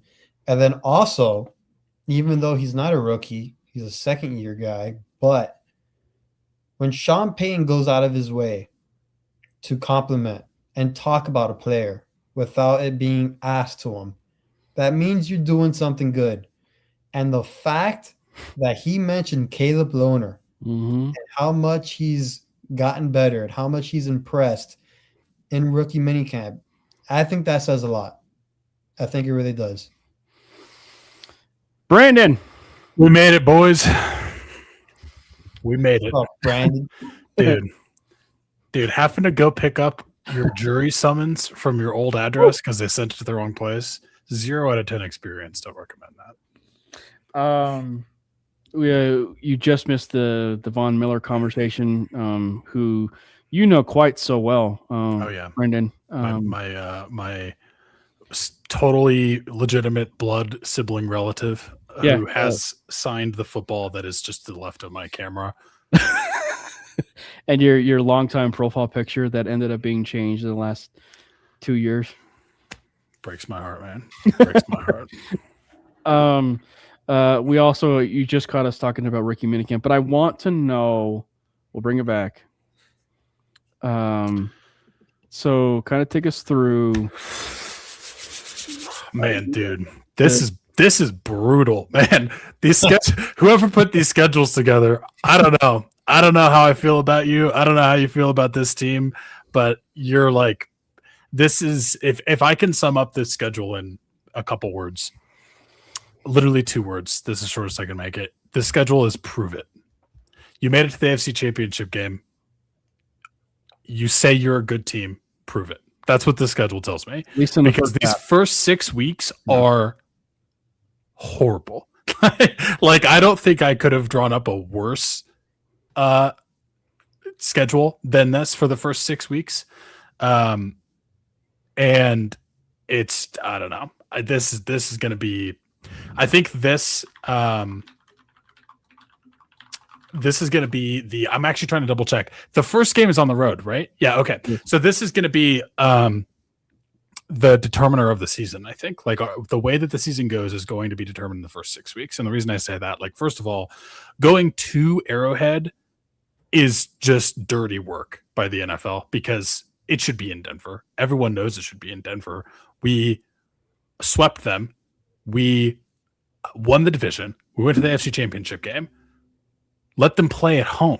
Like, play in front of the fans that had the season ripped away from them on the heels of a freak injury during a play that made no sense in the moment that you had to watch unfold after you just beat the Bills in your own stadium in the divisional round as the number 1 seed. Your quarterback that you didn't have for a decade outdueled Josh Allen, and you have to witness that. And then you get to the first week of the next season and you don't even get to watch your team in the first week. This is insane. I'll get past that. But from there, it's tough, man. Like, we're going to see what this team is made out of pretty quickly. And we touched on it, and Jordan and I, but we did talk about the fact though is that, like, there are certain situations where, like, as we were kind of talking about it and we were talking about the confidence level of each individual game, there are hypotheticals that do work, in the favor of the Broncos. And that is obviously the one that everybody talks so much about, which is the Chiefs, and may or may not see Patrick Mahomes. That's the biggest one for sure. I wouldn't say it's the biggest. Well, it's probably the biggest one as far as like week 1. But so there's that, but I think also doing the Jags this early for the Broncos and getting the bad taste out of their mouth for what happened at the last end of, the regular season in 2025, I think is a really good thing for them. And there's no guarantee that the Jags are going to be red hot to begin the season like they were even last year either, right? And the 49ers, they're probably the biggest wild card of the 6 games because their roster's been like strict hard as far as like old age and and with where their roster is constructed to, it's going to be tricky to see with where they're at. Obviously, they had the additions of Christian Kirk and Mike Evans, but it's not the same. Like, it is not the same necessarily playmaker unit that they've had in the past. And the defense has taken a bit of a step back as well. And then the Seahawks, funny enough, when you kind of peel it back a little bit more, and we were talking about it, Jordan and I, it's going to be very interesting. I'm not trying to like poo-poo the idea that these are all like, like tough games, if you will, because they are very tough games. But like there's a scenario there where Clint Kubiak's gone, right? Clint Kubiak's gone. That is a big offensive coordinator void for the Seattle Seahawks. And sometimes, or even more often than not, you have the best transition of that is when you have a head coach who's an offensive-minded head coach where you kind of don't miss a beat. You know what I mean? And so it's really up to Mike McDaniel to make sure that OC that is now there has a really good relationship with Sam Darnold. So where things don't really, that things are kind of status quo. You know what I mean? And they have pieces, right? They have really solid pieces as far as with Jackson Smith and Jigba, but they also did lose some pretty solid pieces there on the defensive side of the ball as well. So, and I think having it be early in that type of schedule, I think is a good thing in that, because you don't know. You really kind of don't really have an idea of what you're getting. That's fair. I do think it also being, though, a short week, like you play the Chargers on the 11th, you then like in LA, then you come back 4 days later and play the Super Bowl champion Seahawks, who I appreciate the positive spin on it. And like, yeah, it is interesting to see what's going to happen offensively. And, is Sam Darnold legit, right? And what's going to happen there. But I think, like, to me, the biggest thing with the Seahawks is like their defense is still the defense that is probably the closest thing to Legion of Boom 2.0 that you could imagine. But I'm gonna remain the optimist and say that we're gonna go 6-0. I'm not saying that this is not doable. I just think the first 6 weeks are gonna be brutal, but I think we're not gonna lose a game, so it's fine. And then we're gonna cruise into the second half of the schedule that, by comparison, is kind of a cakewalk. So I think the way that Jordan and I said is we have to at least be 3-3. No, for sure. No, you can't get out of that first 6 weeks with a losing record, because then you're just starting behind the 8 ball in every possible way. And like the only scenario where I think that would be somewhat acceptable is like if you win both divisional games, but even then, like, I don't know, you definitely have to win at least 3, and you definitely have to win the divisional games. Yeah, and I think to what BK was saying here, it's like, it's to a certain degree, it's like and me and Jordan talked about it in our green room, and we talked about it before you hopped on, Brandon, but it's like, it's kind of an unpopular opinion a little bit for me, but it's like, I'm not trying to dismiss the idea that this is like a murderer's row to begin the season, right? Like, it is a murderer's row to begin the season. But for a team that is started slow under Sean Payton, to begin the year, this, I think, is going to force them to really start off the season in a really good form. Like they have to be able to hit the ground running as much as possible to begin these 6 games. And I think that having that to begin the season will make them a much better football team once you kind of get to these easier slate of schedules like the Panthers, the Steelers, the Dolphins, etc. To that point, though, I do think that is definitely worth bringing up, and that's an interesting point. Davis Webb, you're up. Davis Webb, you're up, because we don't know what that's going to look like, and hopefully this isn't a scenario where you switch the offense around enough and you get a new play caller, get a new OC, to the point where it takes a little bit of time to get going and gel. Like, you can't have that with this schedule. You can't have that. So maybe things change under Davis Webb, and it's not the slow start that you kind of got used to seeing. And we'll see, like, is that Bo? Was that Sean? What truly was the cause of that? Mm-hmm. But yeah, that'll be interesting for sure. Are we excited for the first game on the Chiefs? I am excited because I still don't think that Mahomes is going to play week 1. I'm, in a weird way, I'm actually kind of disappointed that it's week 1, because I kind of want to play Patrick Mahomes. Like, I know that that's crazy, but aside from that just being a good game, like, no. I want to beat you at your best. I want the Chiefs to know that we're the threat, and I want to sweep them again where they have there's no excuse. And like, I know that really wasn't the case, last season specifically, but I think that I would rather, like, honestly, I'd rather go into Arrowhead week 1 against a fully healthy Chiefs team and just dismantle them. Like, we could lose the next 5 games and I would be so happy. Like, I wouldn't even care. I know that's probably not going to happen. in terms of, I don't even know if Mahomes is playing, but like in a weird way, I'm actually kind of disappointed that he might not play week 1. And I think I would be more excited if he was, which maybe I'm a sociopath. I don't know. If the Chiefs were a playoff team last year, it'd be the first time in NFL history that a team would open up with 6 playoff teams from the year before for the first 6 games. That's how insane. That's how insane this stretch is. I mean, let's be real. They're a playoff team. Like they're a playoff team.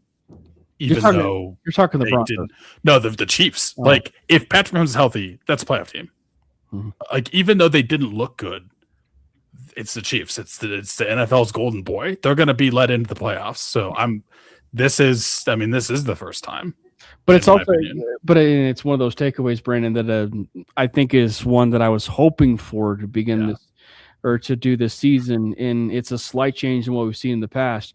But I am so grateful, whether it have been the Chargers or the Chiefs, but you're getting rid of the Chiefs before your bye. So that is true. So that you can be able to sweep the Chiefs, and so by the time that it's the end of the season, you swept them and you own the tiebreaker. It was my hope that it was either the Chargers or the Chiefs that we were going to end up getting that, and so we ended up with the Chiefs, and you now can possibly own the tiebreaker over the Chiefs before Week 18. I do like that. That is definitely, I think, a benefit of how challenging the first half of this is. But that's a good point. Yeah. So as far as, and obviously, Brandon, you are very experienced with the amount of, schedule release shows that you and I do. The next questions that are going to be asked, which is, what is the trap game? And the ceiling and floor, because you can't say one without the other.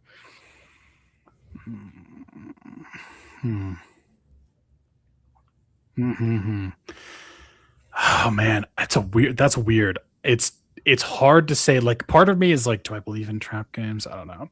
There's a couple things that stick out to me. Like, you talked about the 49ers maybe not being as big of a threat as like you'd think. And I don't necessarily disagree, because I think you're right.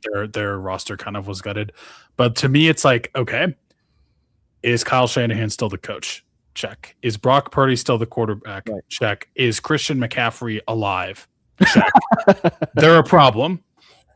Okay, check those 3 boxes and it's a problem. And like, that's not even factoring in George Kittle or Mike Evans, who they just acquired. So like, I think that could be, if you define trap game as like, oh, this looks easy, quote unquote, and it's like actually much more difficult, maybe even like potentially a loss, I could see that one. The Jags, I don't know, that's kind of a weird one. To me, the number one thing, and this kind of feels weird to think about and say, and sucks honestly to even think about and say, I don't know what's gonna happen with the Raiders, but not playing them until week 11. That's what Cam said. They could kind of get some stuff together. Like, I don't know, if they come out of the gates a little bit slow, and then Fernando Mendoza starts to kind of put it together, and they get a better run game from Ashton Genty than they did last year, because they have any form of an upgraded run blocking unit. That could kind of be spicy and suck. And I'd rather almost play them earlier in the year, where they don't have 11 weeks to start to get some cohesion. I don't know, that might be hard. The game I started with, Brandon, was one that, at least for the slate of the 6 of the 8 games, or the 8 games, was the Cardinals. Really? Just because of the fact that it's one of the first times we've actually had the Chiefs that early in the season being taken care of, and it's at home, right? And who knows what could possibly be transpired there. The Cardinals are also kind of have some sneaky weapons a little bit down there in Arizona, and it's the LaFleur family. You have no idea what you're going to be getting with the LaFleur family. And who knows? We're still talking. You're playing the entirety of the NFC West in this stretch, and so it's just very interesting, kind of like how that all, transpired. But it's just one where I'm obviously thinking it's a win, but it's just one where you just never know. And then they kind of lended me to the idea that, there's also the Raiders too, because they could start Mendoza week 1, right? Like they could start Mendoza week 1. I don't think they will, No. but they could start Mendoza week 1. And then all of a sudden you just have this situation of like, well, gee, he's already entered the amount of games that he has played in a college football season. So who knows? He might actually just flip a switch in a corner of just like, oh, wow, he's this different quarterback that we had seen in a bad /good way, if you will, for the Raiders. So I don't know. It's just it's definitely one where it's like I can definitely see them being a little bit of a surprise. And I think I still think, by the way, this is just a point before we talk about more of the to transition to the Von Miller stuff for you, Brandon, so you can get caught up. But it's like I actually see a role. I don't think it happens, but because I have the Raiders finishing last. But I think there's a very real world that because of what we saw with the Chiefs, and again, I know what I said earlier, but with how bad the Chiefs looked last year, truly, with how bad the Chiefs looked last year, there is a scenario. Like there's at least a scenario where we could see the exact same situation sort of with the Chiefs, and it's far more competitive of an AFC West this year, and the Chiefs finish last. Like there's at least a world. It could happen. I mean, going back real quick to the Raiders, I'm looking at their schedule and trying to figure out like when it would make sense to start Fernando Mendoza. I don't know. It's kind of weird because they start with the Dolphins, which like would almost make sense actually to start him then, because that's probably the easiest schedule, the easiest game that they have, because then it's Chargers, Saints, who I think the Saints actually might be kind of spicy this year. I'm with you. Then the Chiefs, the Patriots, the Bills, and the Rams. Like the Raiders opening schedule is kind of insane too. And then it's the Jets in week 8, which I think is, to me, it's like week 1 or week 8 are the two places I could see him starting. The thing that sucks is like, even if it's not till week 8, it's like, that's kind of enough time to start to put something together, I think. And the only reason that maybe even like week 8 doesn't make sense is that it's like week 8, you're starting him. He's on the road. You're on the road in week 9. He comes home against the division or the Super Bowl champions in week 10. And then he's back on the road again against the Broncos in the Mile High. I don't know. That's kind of a rough stretch. So like, I think it kind of makes almost the most sense to start in week 1. So I don't know. We'll see, but it'll be interesting. I do think there's a world where the Chiefs could finish last. Unfortunately, I don't think we live in that world because they're still the golden boy, but it could happen. Yeah. So regarding, if you will, the Von Miller situation, would you sign him? It breaks my heart to say this, but I think I would say no. No, come on, Brandon. Hold on. Let me explain. Okay. Let me rephrase. It depends on the context of why and how you're signing him. The reason I say that, not about the money, not about the contract. What are you signing him to do? Because if you're signing him to just be a veteran presence and almost like a coach who's in the locker room, awesome. Love it. Fantastic. If you're not, tell me who you're taking off the field to give Von Miller snaps. And I'm sorry, it just sucks. Like that doesn't help you. And I wish that it helped you, but I just don't see how that is a net benefit. He's 37. I love Von Miller. I want him on this team. I would have him on this team as a coach, or even just like, I guess as like just a depth piece, it would be okay. As like, okay, strictly if someone goes down and you need someone. But I'm like, again, it's I don't even know if I would want to put him in rotationally, because it's like there's other players that I want to get some snaps and some experience that I think showed enough to maybe warrant being more of like in the rotation to spell some of the other guys. Like Q Robinson jumps to my head. I don't know. It's a very packed room, and it's like, again, it's like, what are you signing him to do? And at the same time, if you're not signing him to play, then it's like you're also kind of almost hesitant to say wasting a roster spot, but it's like you could have used that on someone else, right? You probably would be, right? So I think I'm still going to lean towards no. There's a world where I would say yes for sure, and like there's a scenario where that would make sense. And it breaks my heart to say it, but it's like, what is he going to add to that room? I don't know the answer to that question, and I think you're almost shooting yourself in the foot by taking snaps away from players that are either just straight up like better at this stage in their career, or like have shown enough promise to where like you probably want to give them some more snaps and have them be like ready to go if you need them, or play them rotationally. I don't know. Yeah, it sucks. It's tough. But I would love to have Vaughn back. Hire him as a coach for real. Like if he's deciding that he's maybe ready to hang it up and he wants to coach, I would be totally for that. And I mean, again, I would even still be for it if it's like you're signing him and he's kind of going to be just like a veteran presence and a coach, and maybe like a glass break in case of emergency kind of stash. But again, just who you're taking off the field. Yeah, it kind of just falls on the category of special teams, and I think that there's at least the angle, though. There is at least an angle where you can ask Q Robinson to play special teams, and if you do, and we talked about that, Jordan and I before you hopped on, but like there is a world where Q Robinson will say yes. Oh, he will say yes. I mean, if you heard the way that Nick Saban talks about that guy, exactly, he'll say yes. But it's like, is that the best use of Q Robinson? I don't know that that's true. Right.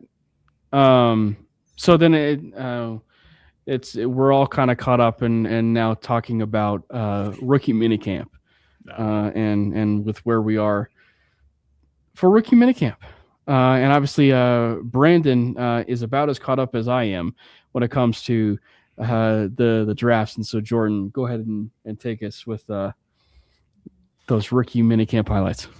Yeah, so as I was saying when Brandon was joining, Jonah Coleman was obviously the headliner, at least in my opinion, looking strong, looking explosive as he was. Yeah. And the other one that caught our eye was the unprompted mention of Caleb Lohner from Sean Payton, which Sean Payton never does. And he brought up Caleb Lohner and how much he's improved and how much how better he looks just on the field in terms of everything football related. So I thought that was very interesting because, again, Sean Payton's not a coach to be doing that. Mm-hmm. And for him to bring it upon himself and talk about Lohner like that, I'm very, very intrigued, because if Lohner becomes another, because remember, when we drafted Lohner, we all knew that this was going to be a project, and it was going to take 2 to 3 years to maybe even see him on the field and see if he was worth it. Now, heading into year 2, if he's improved this much, it adds another layer into this tight end room where Caleb Lohner is, I don't want to say by far, but he is the most athletic one in the tight end room. I mean, even Justin Jolly said it at rookie minicamp, saying he couldn't believe how athletic Caleb Lohner was, and that's because of his basketball background. Mm-hmm. But if Caleb Lohner really has improved this much and is really making noise, it adds another layer into this tight end room where now a weakness may be becoming not necessarily a strength, but a room where you don't have to worry as much. Like a league average almost. Correct. Which is big because we have not been league average in that room for, it seems, about a decade. That is true. If you can add someone like Caleb Lohner with the physical traits that he has, it adds a dimension that not a lot of teams have, if I'm being quite honest. It does. I mean, it is exciting to think about too, because I mean, as much as this trend has kind of been bucked a little bit in the past couple of years, like tight end is that position that's just like notoriously takes a little bit to develop. And he was obviously a rookie last year. Maybe just like having him be in the NFL for a season and just able to sit there and develop and not really be worried about needing to play right away could have sped that up a little bit. And yeah, I'm intrigued to see. I'm intrigued to see what he does, because the door is wide open, man. Whoever can come in and show something, like, you have the opportunity to be the guy in a very big way. And so like the opportunity is absolutely there. Is someone going to come in and seize it? I sincerely hope so. I don't even care who it is. I just want a good tight end. Like, it's if Evan Ingram somehow gets 4 years younger and comes in and looks explosive and like is the guy, I would be happy with that. Like, I just want a tight end. I don't care who it is. I don't care where they come from. If it's Caleb Lohner, give it to me. But yeah, that'll be interesting to see. Yeah. I will say the biggest thing about rookie minicamp for me is it's just more like, do they look the part, right? Like, do they look the part? But it does make it very enticing when you get something that's being said out of his own way, like out of like just out in the open, like Caleb Lohner, right? And that's when you really kind of gravitate to the idea: is this just coach speak, or is this just an idea that like, well, why did he just say this? You know what I mean? But I think that's the idea, is like, if you're clearly seeing the situation of a player who's looking the part, it's kind of noteworthy when it comes to be Caleb Lohner. Specifically, you know, you already know that as a former basketball player, converted football player, that the athleticism is there. And now if he's actually like looking at the part of blocking and being a bit of a physical tight end due to that size, that 6'7", 250 some pound frame, right? That that he has.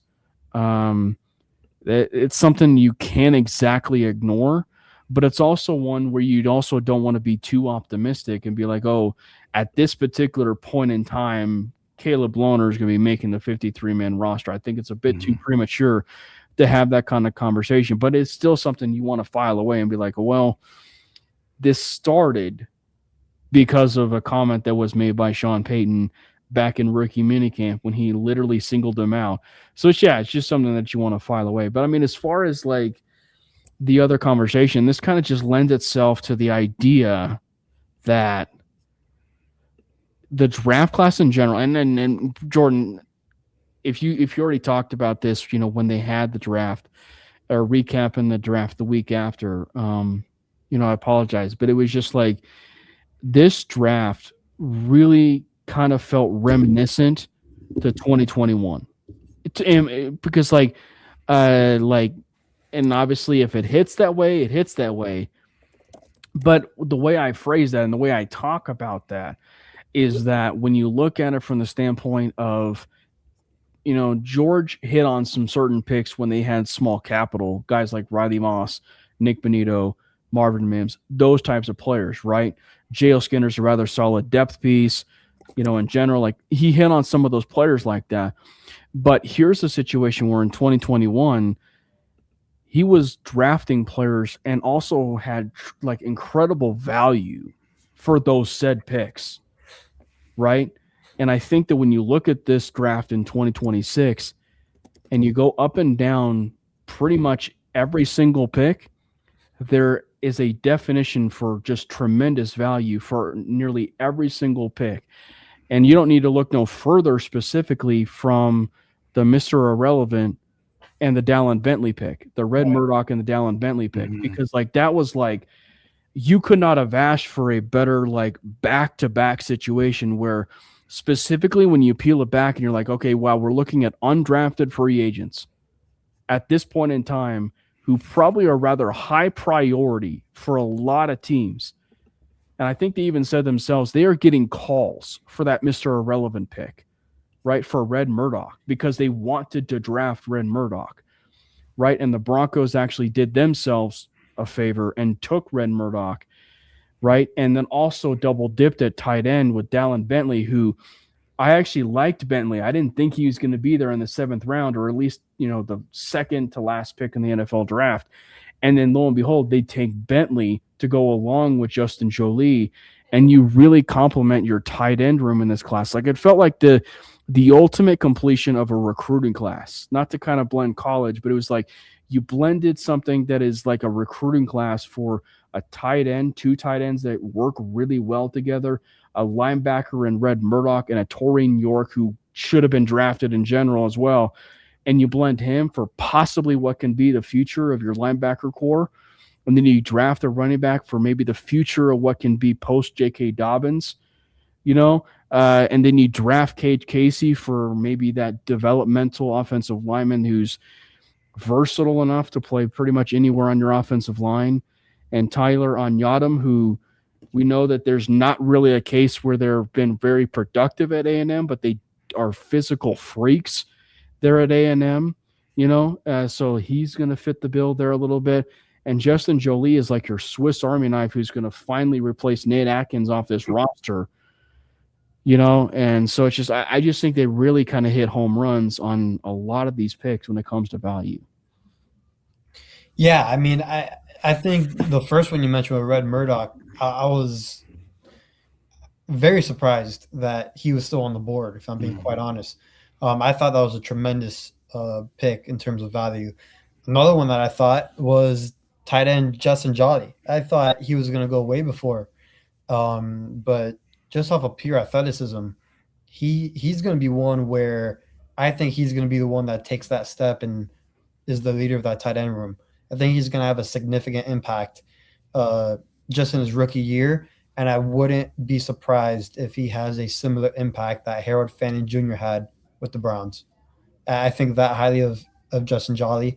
And the rest of this draft class, I think it's going to be guys where when we look 2-3 years down the line, they're going to be contributors at their positions, which is what you want. We've seen other draft classes where guys don't even hit the field. They're practice squad guys and stuff like that. But I do believe that these guys in this draft class are going to be contributors for the Broncos in 3 to 4 years. Yeah. I mean, I'll take the low-hanging fruit of Jonah Coleman. Yeah. Jonah Coleman, probably my favorite pick in this class, just because other than the fact that I've been desperately craving another running back on this team, I do think that he's kind of the perfect fit for what we are trying to do. And also I think George Paton specifically has a little bit of a type with what he likes in his running backs, because he reminds me of Javonte Williams in just the way that he runs and just the insane balance that he has, where he just he's a bowling ball. He just kind of bounces off people and you can't bring him down. And he just kind of he has those runs where it's just he's not going to be denied. He's getting into the end zone no matter what you do. And I think he's going to be just a perfect running back for this team. Even with J.K. Dobbins, he's going to just be the J.K. Dobbins replacement. But I also think as much as I love RJ Harvey, you needed someone else there. RJ Harvey can be your out of the backfield passing game weapon and give you some just some different uses to spell your physical guys in Dobbins and Coleman. But RJ Harvey, as much as again, I love him, and he had 12 touchdowns last year, I don't know, he didn't really ever show it to you. He didn't have any specific time where he jumped off the page and is okay, that's the guy. That's why we took him. That's the running back. He's the future of the running game. He's going to give you the juice that you need. You just kind of never really saw that, unfortunately. And also just he's not that good at pass protection. And Jonah Coleman is so good at pass protection. I love it. Well, but I think it's also respectful to keep the excitement to maybe a minimum a little bit for Jonah, because I think the initial part of this for me is I think he's got a future. I think he's got a future post J.K. Dobbins, but I think the initial side of this is also the beginning snaps that he will have, which is no more Tyler Bidet snaps, right?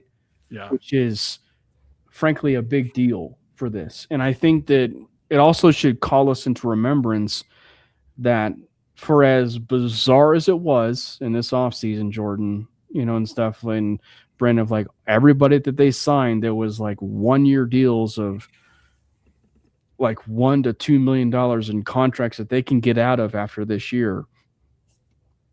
They can also release them as much as they can this year as well for some of these draft picks. You know what I mean?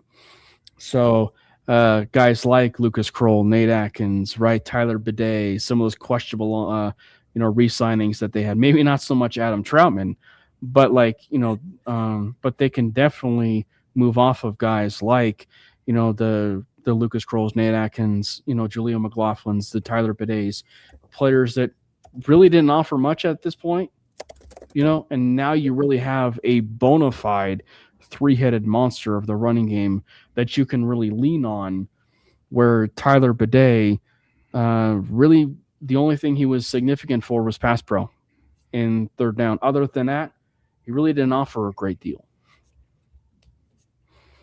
Yeah. I mean, I do think that's definitely significant.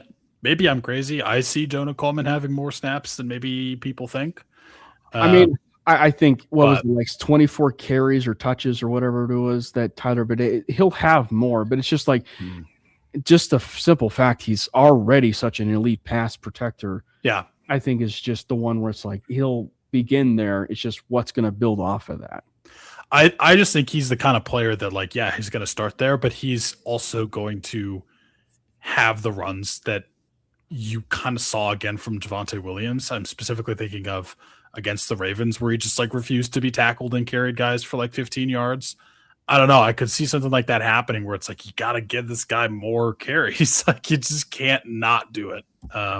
So I do think he's going to do more. I'm not saying that like the other guys don't have a place. Like, obviously RJ Harvey's still going to be putting work in, and like he's going to be the passing game weapon. Like, he's so good out of the backfield.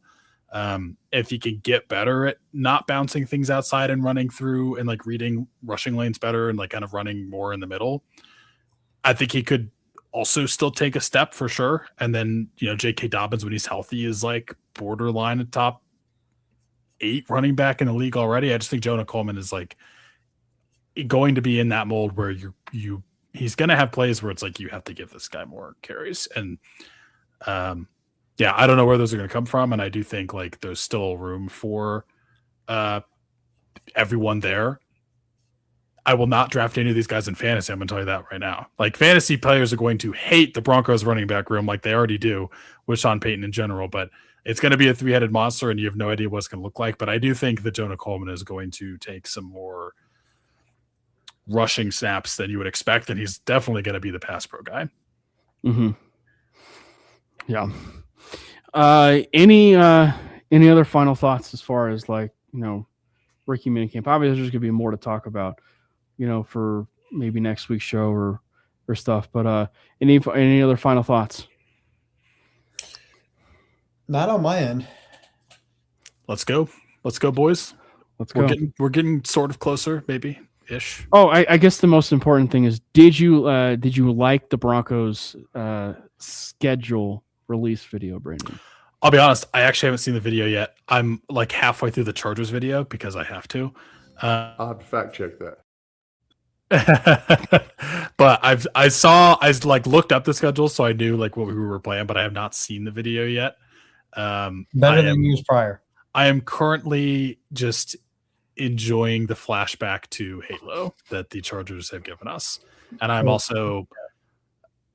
the reason specifically I picked them is I'm curious to see if and how they troll Mike Vrabel, because I saw that there was a report that the NFL will not be looking for that. No spoilers. Do not tell me. There were 3. We'll just say that. Shh. But then I'll watch the Broncos win next. I'll have to fact check that. The Vikings had a good one of Vrabel and Rossini. The Falcons were really good. That whole situation is actually insane. Yeah. Like, honestly, it's gross. And yeah, I think Mike Vrabel should resign, actually, but that's a different conversation. It's a different conversation for another day.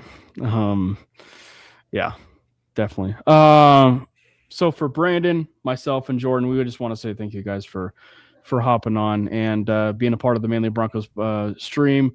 And make sure to hit the subscribe button for the Mainly Broncos YouTube page as well as the MHRT Network page. It feels really good to have the full squad back in action. So thank you guys for hopping into another stream. We might be back next week, depending on what, as far as we hear, as far as some Bronco news and everything. We'll keep you posted. But remember, this is it's a new week. It's a new time, if you will. So we're going to be going live every Thursday now, not Wednesday, but every Thursday as much as we can until, say the regular season rolls around and we've got this Seattle Seahawks game on that Thursday night.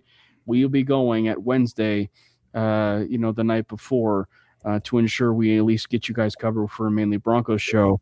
And then obviously, for that NFL draft, if there's something that is, we will be doing it on Wednesday or just any special occasion. Like if we have a guest who just so happens to not want to do a Thursday and he's a special guest, we really want to fit him in, we'll acquiesce the request and, get him on. So thank you guys so much for hopping on. Make sure you follow the boys, support the boys at Jordan T. Lopez and at Brandon Miller PO. And before we go, God bless Bo Nix. Let's go Broncos! God bless Bo Nix! Fast lane when I pass in the street, bag of money in the passenger seat. Simcoe's been asking for me on the road from the west to the east. Way up, I might never come down, cause the coast's racking up the flame out.